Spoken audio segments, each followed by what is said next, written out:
bin heute hier mit Urgewalt, weil ich insbesondere der ADB, also ja einer der größten asiatischen Entwicklungsbanken, aufzeigen will, dass es nicht okay ist, dass sie weiter in Öl und Gas und in fossile Energien investieren. Unser Job ist heute, möglichst viel Präsenz zu zeigen und möglichst viel Stimmung zu machen und ja, möglichst viele Leute zu erreichen.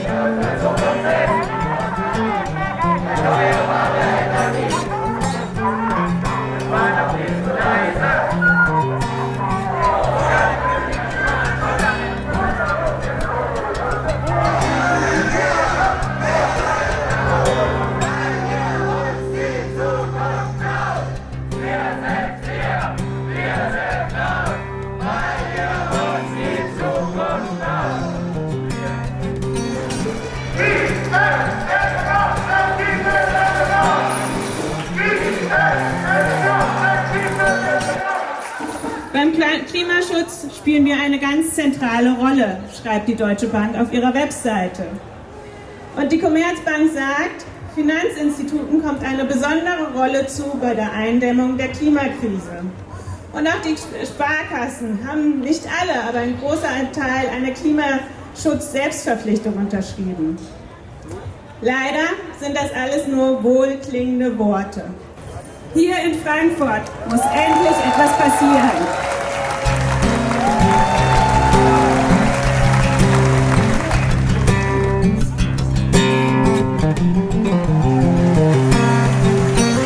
Diesen Dreck hier verbrennen wir und mit dem Dreck verschmutzen wir unsere Erde in einem Zeitalter, wo das Wenigste ist, was wir uns leisten können. Wir sind heute in Frankfurt eigentlich wegen des großen Klimastreiks, aber wir nutzen die Gelegenheit, uns auch bei der ADB, der Asiatischen Entwicklungsbank, bemerkbar zu machen. Wir nutzen das Ganze jetzt, um Ihnen unser Protestflugblatt erstmal in den Briefkasten zu tun. Und worum geht es dabei? Die ADB entwickelt eine neue Energiepolitik, macht was Gutes. Sie geht nämlich völlig raus aus Kohle und Öl, aber sie macht leider auch ganz schön was Schlechtes.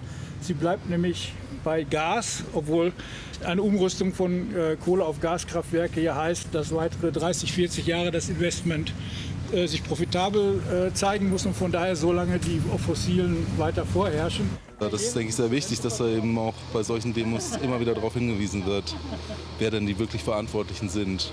Die nämlich, wie Herr Verschicking ja mal gesagt hat, in Anlehnung an Brecht alle Namen und Adresse haben.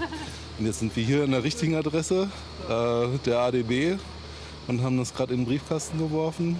Und ja, das war jetzt ein ganz schöner Abschluss. Oh ja, also wenn ich rechts und links geguckt habe und dann gerade irgendwie vor Deutsche Bank und am Straßenrand so die Mitarbeiter der Bankhäuser oder die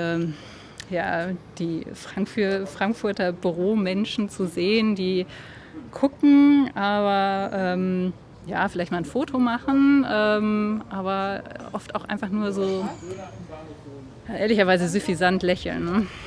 Ne?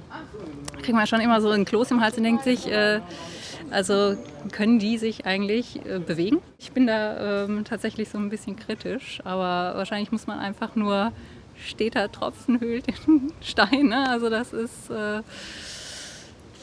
muss einfach dranbleiben. Ne?